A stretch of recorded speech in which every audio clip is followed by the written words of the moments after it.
Game number 1 is the one that you're seeing right here, Special Forces Group 3. This might be the most nostalgic game on this whole list, and a lot of people are going to be shocked to see it here. Many people started their mobile gaming careers on a game called Special Forces Group 2, which came out many years ago. It was an offline game, and it was perfect for budget, low-end devices. Well, guess what? Special Forces Group 3 is finally the sequel to the second one, and it's awesome. I did a full video on this game a few weeks ago, and you might want to check it out, but this game has a fantastic UI, tons of customizability within the game settings itself, a massive map selection, fully customizable map rules when you're going up against bots, a really nice graphics style, decent gameplay mechanics, online play if you want, and so much more. The game isn't even fully out yet, so expect it to get even better as the months progress. So many people are going to be extremely happy this game is finally out, and this is definitely a game you want to have downloaded on your phone. But hey, moving on! The next game on this list is a game I've talked about several times before on this channel, Rise of Demons. Rise of Demons is a game still in a relatively early stage of development, and my best description of it is it's basically Doom for mobile devices. Like, this game does Doom better than even the real Doom Mobile, and it's insane. I think this game really stands out with its amazing graphic style and pretty decent gory effects, awesome looking monsters and zombies that all have their own unique attacks, several different maps to keep things fresh, a progressively more difficult set of stages as you play more and more, a wide variety of different weapons that you can unlock over time, unique skills and special abilities you can unlock as well, and just so much more. It feels really satisfying when you're playing this game, and even though this game isn't perfect, it really is one of the better offline FPS games for mobile devices right now, and I would highly recommend giving it a shot. You don't have to keep it, you can always uninstall it if you're not happy with the game.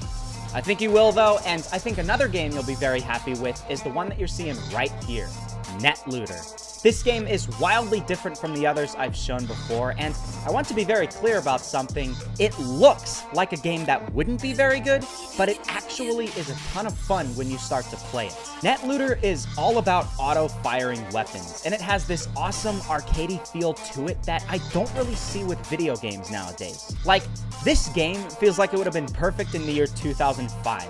It's a nice, fresh take on a mobile first-person shooter, and even though this game definitely has its fair share of glitches and bugs, it's really worth giving a shot. I remember I did a video on this game a couple of months ago, and I genuinely had so much fun playing NetLooter. Like, I might honestly do another video on it pretty soon. You have tons of weapons to choose between, so many different maps to play in, awesome enemies you have to try and defeat, and so much more. I really like this game. But hey, moving on, the next game on this list is something I can guarantee you were not expecting.